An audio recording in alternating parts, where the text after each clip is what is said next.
Thank you very much for joining us. Now, as part of TV3's 20th anniversary, we are interviewing the 20 most eminent Ghanaians. And my guest for today is one man who needs no introduction when it comes to this country. Now, he's a record holder when it comes to the number of times he's been on your ballot paper for elections in this country. He's been there 5 times, 1996, 2000, 2004, 2008, and then 2016. In fact, he's contested Jerry John Rawlings, J.A. Kufuor, Nana Akufo-Addo, President Mills, and President Mahama. He's contested all the presidents during the Fourth Republic of Ghana. He's a gynecologist and a humanitarian as well. My guest, Dr. Edward Nasigri Mahama. Thank you very much for joining me. Thank you for having me. How is it? I believe you're doing very well. God is great in my life. I can see that. Yeah. Before we get into issues concerning TV3 and issues concerning the media, you have a new position, That's Ambassador right. at Large. What does it entail? The ambassadorial position or appointment has 3 functions: ceremonial, diplomatic, and administrative. So those ambassadors who have been given specific countries, they will be administering the embassies of Ghana there. The diplomatic, of course, that is everybody understands that if there is an issue, you may send a diplomat to go and try and wade into the issue to settle it. And then the ceremonial is whenever the president of Ghana is invited, for example, to come to a national celebration, let's say Nigeria's Day, and he can't go, he might say, Dr. Mahama, you go and represent me. So that's basically what I'll be doing for the nation. Represent him in what capacity? To help celebrate the National Day. You know, when presidents, for example, are voted in and they are sworn in, it's a ceremony. Okay. You know, so if there's such a ceremony somewhere and our president has been invited and for some reason or the other he's unable to go, he might ask me to go and represent him and the country at that ceremony. We'll come back to this position later on, but let's move on to the media and specifically to TV3. Yeah. Because I think during our 5th or 10th anniversary, you were there. Yeah. When TV3 was launched 20 years ago, were you around? I was around, and I was very, very, very excited because before TV3 came along, it was only GBC we had, and some of us were advocating for media plurality. So when TV3 came on the scene, it was a welcome news for those of us who were trying to, or who held other views other than the government. And up to that point, the GBC only echoed one voice, that of the government and the people in government. Tell us some of your thoughts about TV3. What do you make of TV3? TV3, like some of the radio stations that came on board, I think helped to entrench our democracy. Because in democracy, the basic thing about democracy is choice. And whether you want to look at this particular TV station or that station, you have that choice. So basically, when TV3 came on the scene, those of us who felt that it was long overdue were very happy. And I know at the beginning, it wasn't easy. It wasn't easy at all because some of the regulations that were in existence at that time didn't actually take into consideration media plurality. So if you know the story of Radio I, which lasted for only a few days, TV3 and the other radio stations and the other TV stations, they've had to work their way to entrench themselves as part of Ghana's environment. Okay, so what's your assessment of Ghana's media landscape, particularly during the Fourth Republic? TV3 is a pioneer in the sense that it was one of the first TV stations to come on board, and I always look at your slogan: first in news, best in entertainment. And I think it was apt, whoever chose it, because for a long time, you were always first in news and also best in entertainment. I think the media actually is one agency of nations that can set the tone for what happens in that nation. And areas where I thought the media failed was in interrogating proposals or policies enunciated by political candidates. For example, one area that I felt the media failed was when we talked about school feeding program. Okay. And we thought that if the media had done a good job at the time we were introducing in 2004, when it was finally implemented, some of the difficulties they had would have probably been discussed and eliminated. Specifically, what did you expect the media to do that they didn't do? Interrogate its costing, financing, and mode of operation. Apart from some of these challenges that you've had with the media, have they lived up to your expectation? Yes, they've done very well. I think they advocated to remove the criminal libel law, which makes it easier for reporters to do their job. So yes, in other areas they've done very well. An area where they have still not succeeded, in my view, is getting the Right to Information Act passed. Okay. Let's get to the country at large now. 20 years down the line, what's your assessment of Ghana's development? I think we have to pat ourselves on the back, because in my lifetime, I have seen Nigeria go through civil war, Sierra Leone go through civil war, Cote d'Ivoire, but Ghana has managed, since independence, to avoid that. And so as a nation, I think we deserve to pat ourselves on the back. There is still more to be done, and we can do more.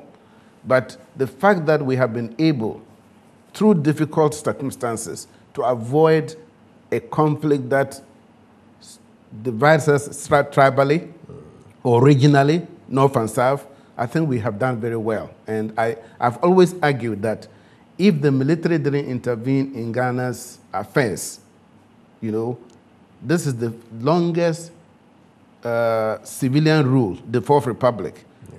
And we are saying Fourth Republic because there was a First Republic. Yeah. There was a Second Republic. There was a Third Republic.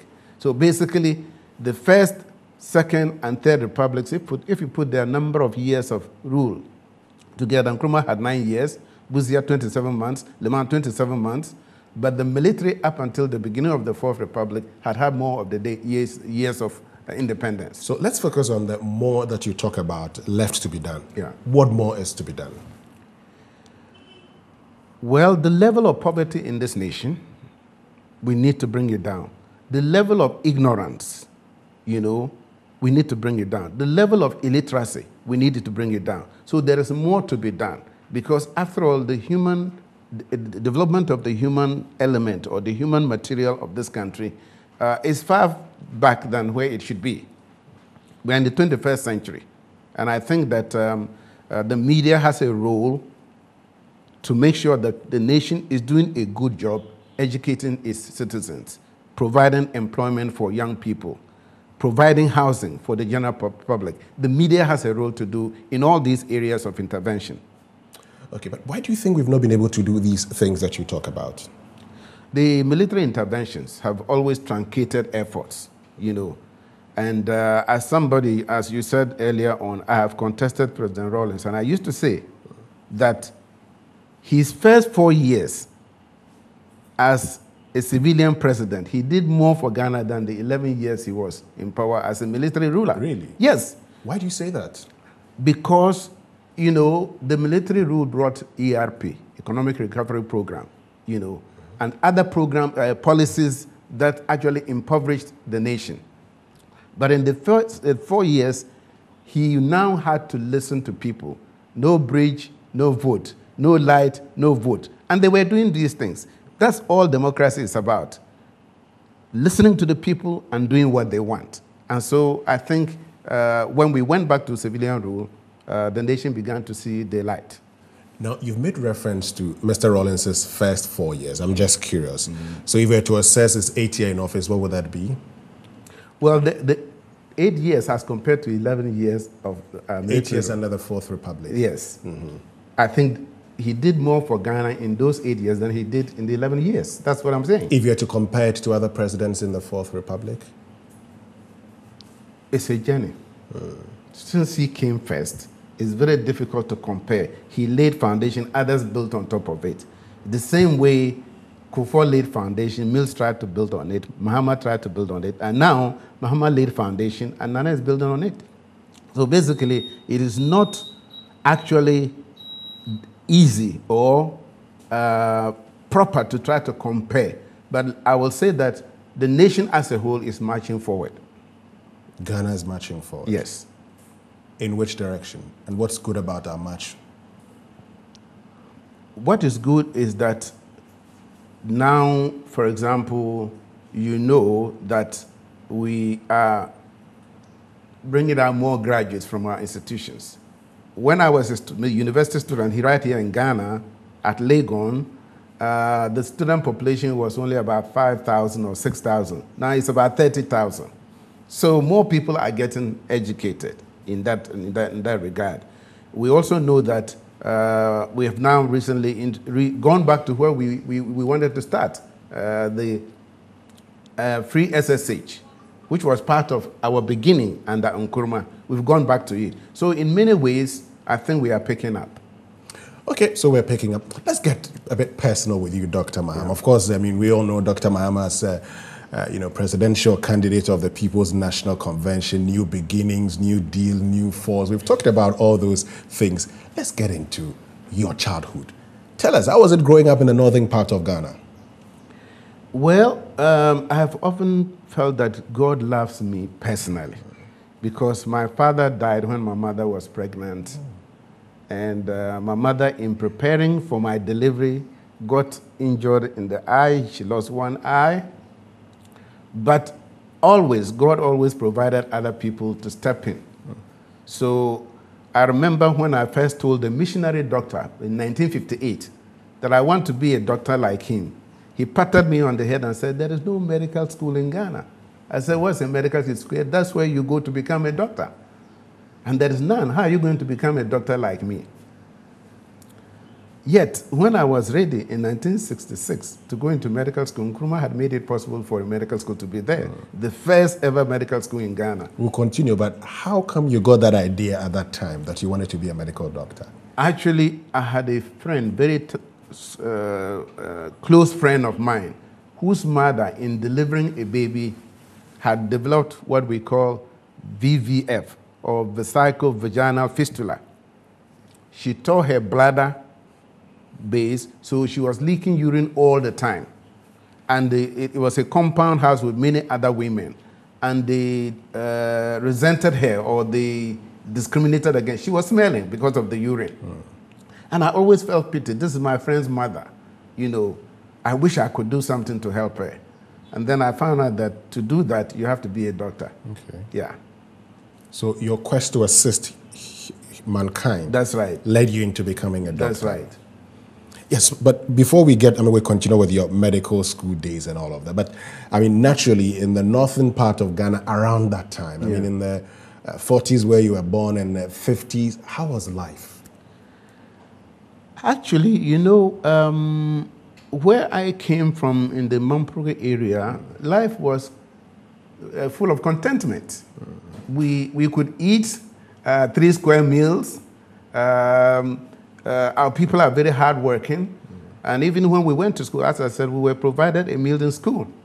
So growing up, it was very interesting. And of course, the North, before independence, the Northerners argued that they were not going to accept independence because we were backward. We didn't have teachers, we didn't have doctors, we didn't have anything. And so Nkrumah, in negotiating independence, said that he would provide a special scholarship scheme for the Northerners. And I enjoyed that. So basically, growing up, we felt that our nation was doing a good job for us. You know. Dr. Edward Mahama, now, your party is known to come out one of the best manifestos. I mean, whenever your party comes up with a manifesto, many people have applauded your party. I mean, the school feeding program is something that, you know, you are trumpeted. You talked about free SSH. You talked about a lot of these issues. Let's look at your assessment, one, of the school feeding program. What's your assessment of it now? Well, it's still having problems. And as I said, the word is, you know, being specific or tailoring it to specific areas. I give this example. Afram Plains, they grow a lot of maize there. And so if you're going to do school feeding program there, you must be looking at what you can do with the maize, the rice, whatever is grown locally, you know, and use it. But I think the school feeding program, people are still going far away to buy, you know, things that they should get locally. So it is not tailored to specific areas. And so the cost of it is very difficult for government. Okay. But I thought the World Food Program, I mean, was to assist Ghana use locally grown foods to do the school feeding program. So how come we're not doing that? Well, you'll have to ask those who are in power now. I don't know. But the last time, in 2016, when I was campaigning, I went to some deprived areas that should actually be benefiting from it, and it wasn't there. What's your assessment of the one district, one factory program of the NPP? As a program or a policy, it's very good. Let's see the implementation. How would you want to see them implemented? Basically, I am hoping that its implementation will look first for already businesses that are existing in those localities and qualify them to get the support. But if they create new businesses for party people, it will be like Maslog. It won't work very well. What is it about Maslog? Maslog, we have put some money there, and I don't think we have gotten the benefit from the money. Should it still be there? Yes. The fact that it hasn't worked well doesn't mean it cannot be retuned and made to work the way it was. It has not worked all these years. What's the proof it would work? The change in personnel probably is good. You know, I don't know how much football you watch, but I watch football a lot. I watch too. That's right. Sometimes the coach will bring in a player, and that player will come and make a difference. That's super sub, eh? Yes. Do you think we have the super sub now? Well, give us some time to judge. But Nana as an individual, the president as an individual, I know he's committed. I've known him all these years. In fact, we were in Legon Hall together.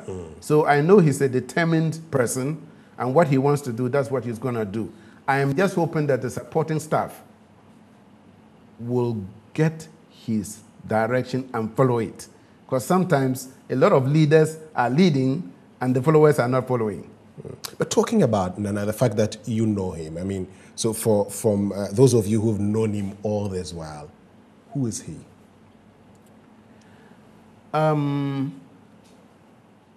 He's a very honest man. He also, when he says yes, it's always yes. And he has an idea as to how Ghana should be, governed by the rule of law. I don't know, maybe because his father was Chief Justice or whatever, or he's a lawyer himself, but that is what he has talked about all his life, the rule of law, the rule of law. And I think for Ghana, indiscipline and not obeying our laws is part of our problem. So if he could actually get his ministers to be law-abiding, his appointees to be law-abiding, and to follow procedure in doing things, Ghana will come out of its dark age. But during your days at the University of Ghana, Legon Hall, how was he like? I'll leave that. Why don't you want to tell me, Dr. Mahama? Why? You've known him? Yes, I've known him. How was he when you were at the University of Ghana? As I said, we were not friends. I knew he was there. We were in the same hall. We were not friends. So his personal life, I was seeing it at a distance. But all I can say is that at a distance, I thought he was a very sincere man. And I'm not surprised that he's finally been given the nod by Ghanaians. You know, it didn't surprise me. Now, Dr. Mahama, in 2000, we're told that then, I mean, then candidate J. Kufuor wanted to make you his running mate, which you declined. How come now that you decided to accept a position from the NPP as ambassador at large? I didn't decline. We just couldn't get the terms right.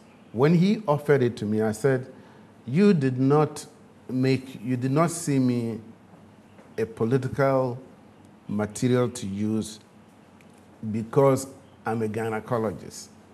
You saw me because a party gave me the opportunity to show what I want to do. So if I'm going to come on board, it has to be an alliance between the two parties, so that when I come on board with my party, with our manifesto, so that we work together for good. But he had a point too. He said, we had tried the Great Alliance. I don't know whether you were old enough in that time. I was there, Great That's Alliance. Right. And he PCP, said, that's right. He said, we ended up with difficulties. In fact, some of their parliamentary candidates were fighting. He said, my party felt that it was not a good example, and so I cannot go back to them with this. So I know if you come, we can work together. And I said, if I come, your party will say I've turned my back. But if it's a party-to-party agreement, then I'll be able to come with my manifesto. And that's where we couldn't come to an understanding. And but we agreed that we'll work together as opposition. That is why when there was the runoff, I didn't hesitate to support him. So at the time, you wanted greater consultation between the two parties? Exactly. Because you believed that was the way to go? Exactly, because you remember, PNC is an offshoot of CPP, PNP, PNC. We are you may call Social Democrats or whatever you want to call it, we are on the left. MPP is on the right. And I was saying, let's come to the middle together. Okay. You know, and when we couldn't agree on that policy of coming towards one another in the middle, then I didn't take the position. Talking about broader consultation, did you consult your party members before becoming ambassador at large? Your NEC? Not NEC. I talked to some people in the party, because basically when the president mentioned it, it was, oh, I will do this. And you know, some people have sometimes said, I will do this, and they don't do it. So basically, I wanted it to be firmed up, because I know he also had to talk to his people, you know. So at the time, I indicated, and there were interviews all over the place, will you take a position if it was offered? And I said, I will take a position if it is offered, and it is a position that I think I can do something for the benefit of Ghana. So the fact that I had talked with him about taking a position was not hidden, you know. Yes. Now, as I told you, in the case of becoming a vice president, that means that you are now completely in this team. Great. In the case of an ambassador, it is not the same thing. Yeah, but if the president is you say is an honest man, why did you have doubts and were waiting? No, he's not doing everything he wants to do, because he has cabinet, he has other people he has to consult, and if he decides not to do what he was telling me he will do, it didn't mean that you didn't believe him when he said it? Did you believe him when he told you that initially, that he was going to make you ambassador at large? I believe he had it in his heart that we should work together. I believe that. But actually coming through didn't depend on him alone. If you believed in that, why were you hesitant in telling your members that this was the position that was going to be offered to I have just told you. He may say, I'm going to do this, but he'll consult his party, his advisors, and they say it's not a good idea. So basically, it wasn't him I didn't believe, but I know that it's a system.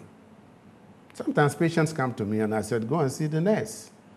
I don't do everything for patients. So if you come because I'm the doctor, you are coming to me. So if the president said, oh, this is what I want to do, but I have to talk to my party first. So I have to wait till he confirms it. I knew his heart. He really wanted me. He knew my heart. I really want to come. But the larger group was the problem. So basically, these things do happen. Even up till now, I know President Kufuor has an affection for me. I have an affection for him. And I could have worked with him if the larger group would have understood it. But his party said, we tried it and it didn't work. We ended up beating one another. We're not going to go through that. And I said, if that doesn't happen, I can't come. So we understood one another. Some accuse you of being against Malam Isa accepting that position, and hence your decision not to inform them because you feared the same thing was going to be done to you? Oh, Malam Isa, I'm not against him. After all, I brought him into the party, so I'm not against him. But I gave him counsel and he didn't take it. What was that counsel? And he ended up in jail. What was the counsel you gave him? For example, when he lost the money, quote unquote, lost the money and came, I was given a call from the presidency that this problem had come up with him and I should tell him they're going to let him stay away and then they will see what they can do. So I asked Malam Isa, please don't say anything. But he didn't listen. He was on every radio station giving interviews. First he agreed, then he backed off. And even when he was dragged to court, I suggested a lawyer for him, a lawyer that was a PNC sympathizer, and he fired the lawyer in court. So basically, Malam Isa's case is different from what is going on now. You didn't have a problem with him accepting the position in the first place? No. We told President Kufuor that if he has a position to give to the party, he should give it to the party. The party will decide who comes. Did he do that? No. So that was a concern for you as a party. Now that you've become ambassador at large, and you're still leader of the PNC. Correct. Does it mean the end of your presidential ambition, Dr. Edward Mahama? God is mysterious. And I don't know, I know today, but I don't know tomorrow. Let's leave it like that. When a politician says, I know today and I don't know tomorrow, it means... How about when the journalist says it? What does it mean? Well, I am interviewing you now. I haven't said anything yet, Dr. Edward Mahama, but when a politician but do you know about tomorrow? I don't know about tomorrow. That's right. That's what I'm saying. But if you have life, yeah. But we plan. So I have a plan that says in 10 years I should be able to do this. Okay. Come 2020, if God grants you life, yeah. Would you want to be on the ballot, Dr. Edward Mahama? There are many scenarios that I know could happen, but I don't know will happen. So basically, I walk by faith, not by sight, and I live a day at a time because I know tomorrow is not given me. So I'll be as sincere with you today because tomorrow I may not even be there to be talking with you. You do not know whether you would want to contest or not? I don't know that yet. Dr. Edward Nassigri Mahama, finally your wishes to TV3. Well, I hope that I won't be there, but my grandchildren will be there to celebrate your 100th anniversary. And I sincerely wish that TV3 can become like Al Jazeera or CNN for Africa. Dr. Edward Mahama, thank you. Thank you. Thank you. Very grateful. Thank you. All right, so that's all from us today. Our guest has been Dr. Edward Nassigri Mahama. He's ambassador at large and the presidential candidate of the People's National Convention during the 2016 general elections. I'm Winston. I'm on behalf of the team. Have a lovely day.